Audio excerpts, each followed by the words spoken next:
I can't hear you. All right, yeah, I was just saying, um, incredible episode. Did we already start? Yeah, we're on. Oh, okay. Just you? Yep, just me so far. Okay. So I would say I'd give it an 8 out of 10. Yeah, I would say around the same range. There was no like stinger at the end, like we talked about.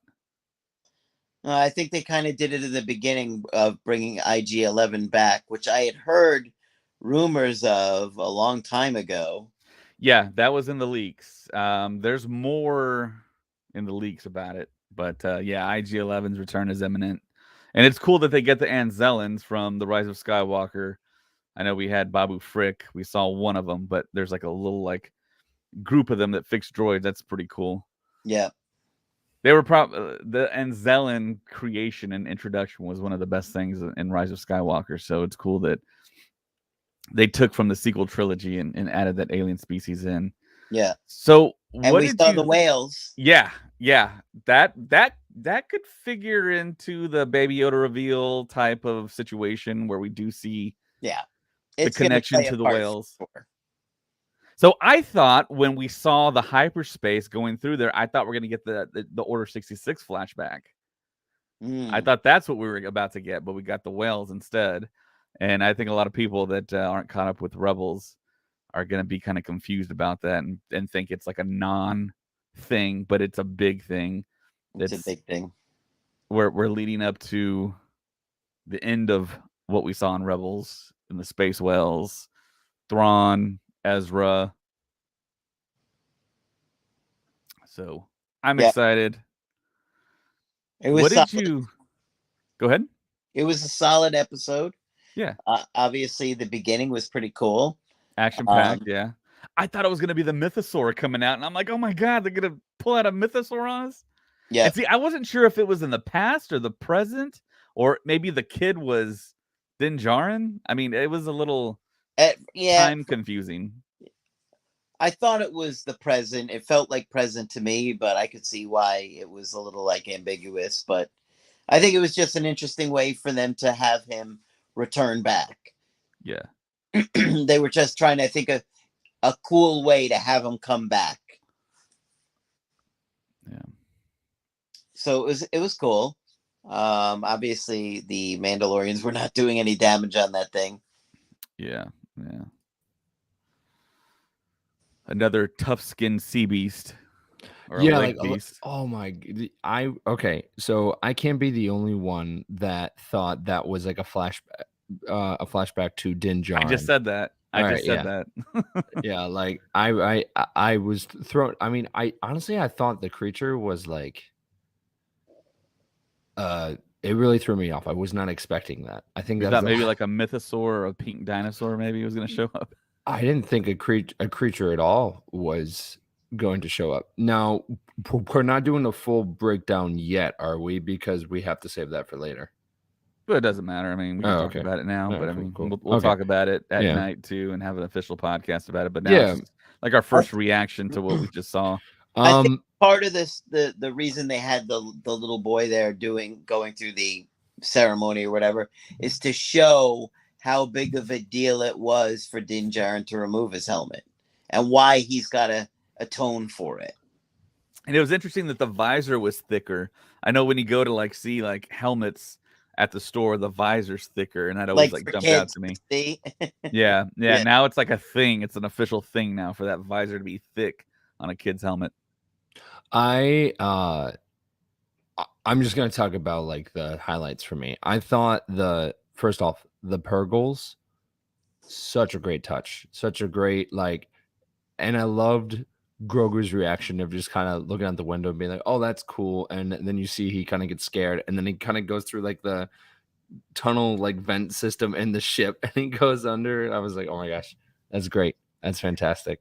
At the Uh, beginning, I thought the armor was making the new pram for Grogu to float in. That's what I thought she was making. I was like, oh wow, he's gonna have a Beskar pram, but no, it was a helmet.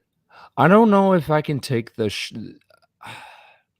don't know if I can take the whole shun thing very seriously because it seems like they're all like super,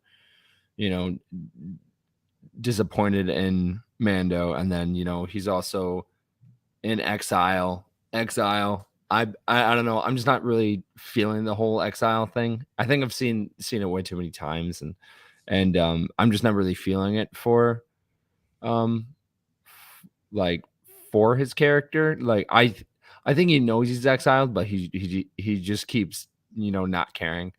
How did we feel about them trying to bring back IG-11? Because I don't think it's going to be Taika anymore. I don't think it's going to be his voice anymore. I think it's going to be someone else. I don't know. I didn't think about the voice aspect, but I had heard a rumor a long time ago that IG-11 was coming back. So yeah, that was in the leaks. Yeah. So I wasn't completely shocked, but it was cool. I liked IG-11.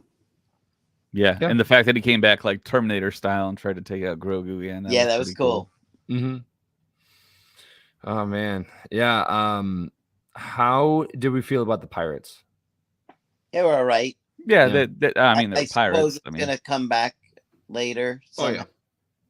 Yeah, that like mothership was pretty rad with the stripes. Yeah, and then I think we've seen that ship before. I think we've seen. It feels like we have that class of ship before because I saw it and I was like, that looks very familiar.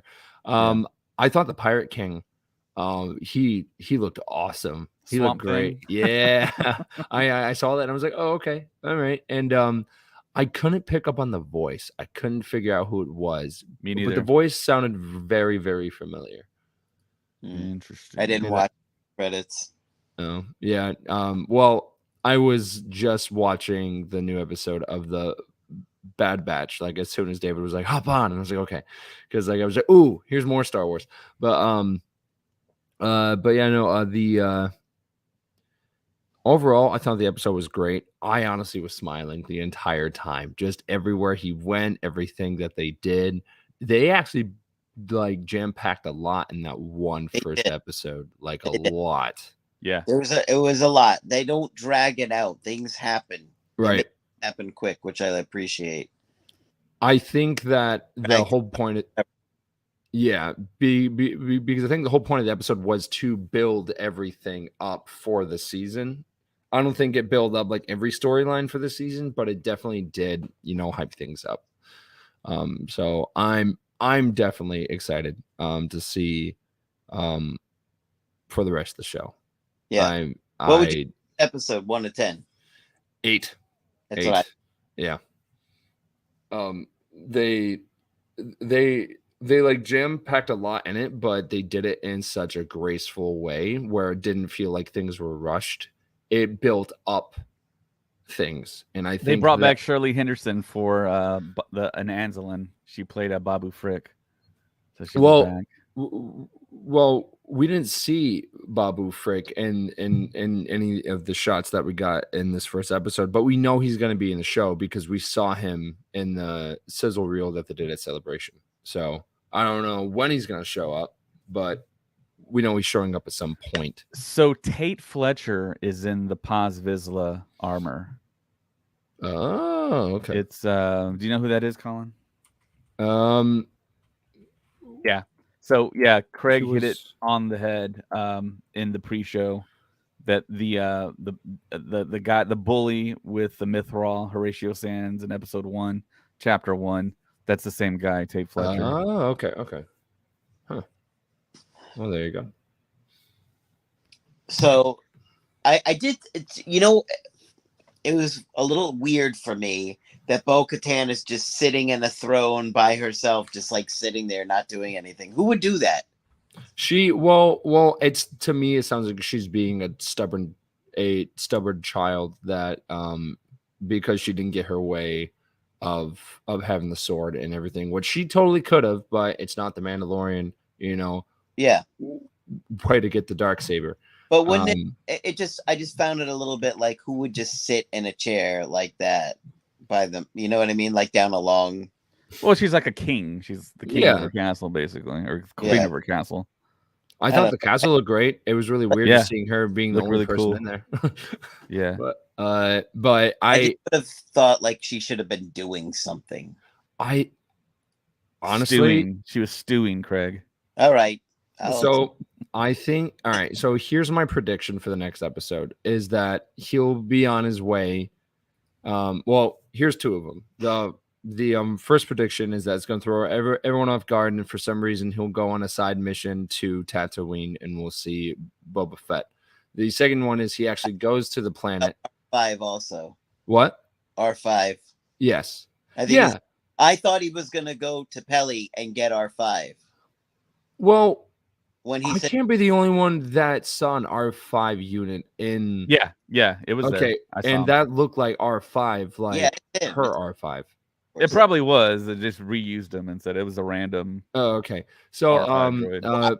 but yeah, I thought it was him at first too. yeah. So my prediction is that either they'll end up going to Tatooine or something like that, and then he'll get R5 and they'll go, or he'll make his way to the planet without IG-11, which I doubt that he would, and then Bo-Katan will follow him, and she'll be like, "Here, I'll make a deal with you. If you end up doing this, then can you give me the Darksaber?" And they'll find more like of a noble way for him to like kind of pass it on to her. So you think Bo-Katan eventually ends up with it? Well, I could see that happening, or I could just see him being like kind of accepting it and being like, "All right, I'm gonna be the new person in charge," and then she'll follow him, and then that's the question, is like, is she gonna be like his advisor, or is she just gonna end up doing something different? Because if I thought Here's the thing.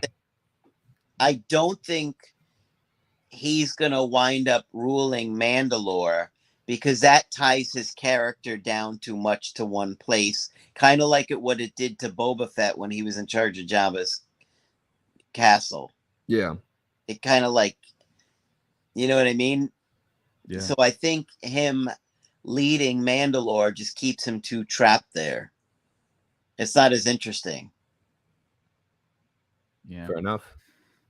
Yeah, we definitely do see Din Djarin with a posse, including Bo-Katan in the trailer. So we're gonna get more Mando action. It was just very kind of surprising to see all those Mandalorians together like that. I mean, certainly he may lead them for a while, but I think in the long run he's just not going to stay there because it just ties him down too much. Yeah. And he's going to have to, in the next episode, I would think, look for somebody who's got the IG-11 memory part.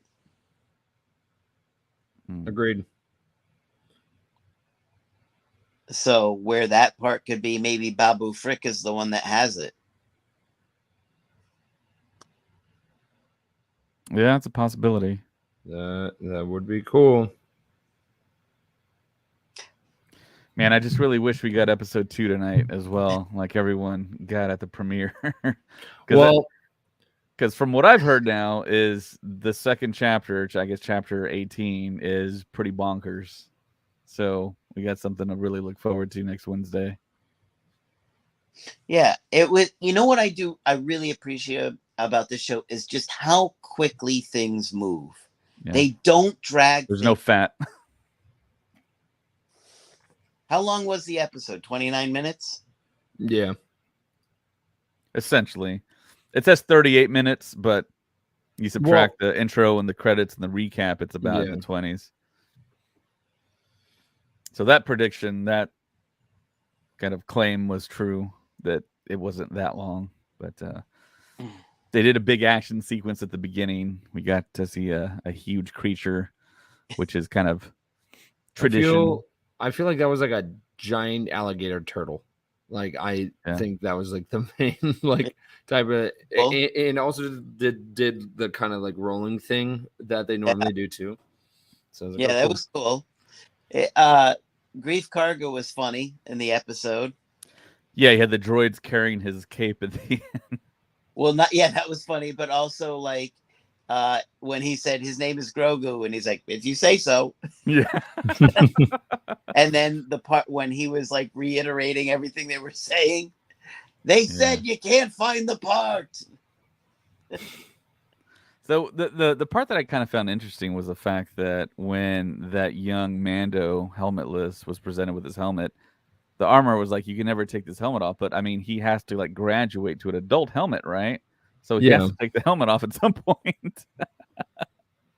Well, and again, you know, I think there's also that rule where you can take it off when no one is around you, because Yeah. we see Mando do that in season 1 when he's watching Grogu play with the other Right. kids and he's Yeah. eating Yeah. in the background. So you can take it off. It's just you can't be like, you know, you're a Mandalorian, you're on a date and you're like, hey, what's up? Like, you can't do that. Yeah. Like, no, like, that is not the way. So Well, I think really they were just trying to emphasize how wrong it was what he did by taking off. yes. And you know, you're showing the ceremony, everybody's there, you take it off, it's like a big, huge no. And so I think they're doing that because it's going to be so essential to the plot that people would be like, why is it such a big deal? You know, if they see it at the start of the episode and then they give them a big entrance to, you know, with that alligator thing, you know, just made it more interesting. Yeah. Fun. But definitely it was a solid episode. Solid. Yep. 8 out of 10. Yeah. All right. Well, I do got to go because I have to finish the Bad Batch and then I have to get a couple hours of sleep before I have to go to work. So, All right. Awesome. All right. Take care. Fantastic. Don't forget, guys, please go listen to us tonight. We're doing 2 episodes and then there will be on all of our streaming platforms tomorrow. See you later. All right. All right, Dave, I'll come in next week. All right. Sounds good. Do a pre-show and a post-show. There you go. All right. Yeah. Sounds good. This is the way. This is the way. Is the way. You want to say anything to wrap it up, Dave? Yeah. To kind of reiterate what you guys said, it was pretty solid. I liked it. We're back in it, back with the Mandalorian. Jon Favreau wrote every episode, and it feels like we're back. I mean, it's been since 2020, and then you get the 2.5 season with Book of Boba Fett. But I mean, it's going to be solid Mandalorian all the way through. So I'm happy. And then it's crazy to think that I'll be in London between a couple episodes, and hopefully we get something there. Maybe a trailer for the last episode, something like that. I don't know, man. I don't think they're going to give anything. I don't think they'll want to spoil it. Well, I mean, there might be story elements that they could kind of show on screen and not spoil it per se. But I mean, you figure for the audience at Celebration, we're going to get something. But maybe they're going to have a bunch of Ahsoka stuff. I don't know, Skeleton Crew. Yeah. Stuff like that to show us. And they might just be like, well, we're right in the middle of the show, so you're not going to get anything. And then we got all this other stuff.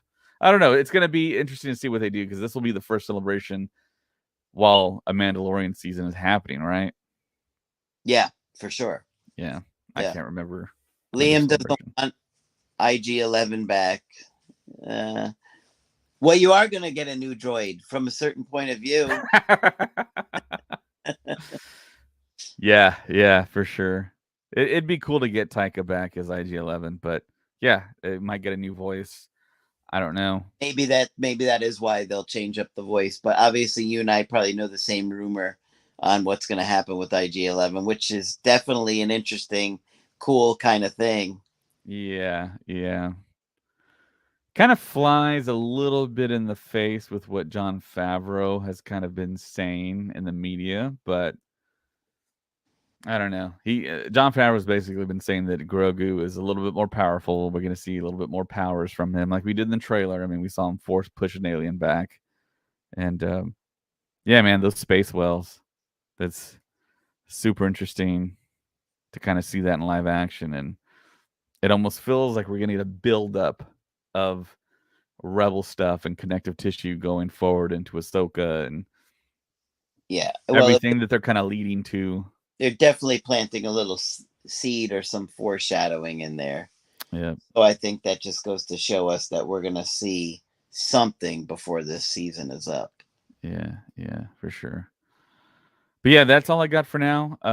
Make sure you tune in tonight. We're gonna do a live stream for the Mandalorian recap, and then Colin afterwards is gonna do a Bad Batch breakdown like he always does every Wednesday. So yeah, I'm gonna probably watch the episode again, Right and now? I'm wide awake, dude. I'm not sleepy. Oh man, I took a nap beforehand, so I woke up. I almost missed the podcast because I woke up really. Luckily, before I woke up like an hour before, and I was like, "Oh man!" I set my alarm for like 10, and I woke up at 11. But I got more sleep, so, and I'm working from home too, so it's not that big a deal. maybe IG-11 and R5D4 will become a couple. Possibly, maybe we see a relationship with Jawa and Pelimoto. I mean, I know that people are making like photoshops and stuff of them too. But yeah, we're gonna see Tatooine again. He's gonna fly back there, get R5D4, and we saw a lot of scenes from the trailers in this one episode. Yes, we did, which is really cool. Those pirate starfighters, those have grown on me. When I first saw them, I didn't think they're like kind of not Star Warsy enough, but it feels like it's feels Star Wars to me. But that mothership though, that was pretty. It would look like almost like a Hammerhead Corvette in a way. Yeah, I'll watch it again in the morning. I gotta get some sleep. I'm tired. Yeah. All right, for Craig 3, my name is David, and may the Force be with you.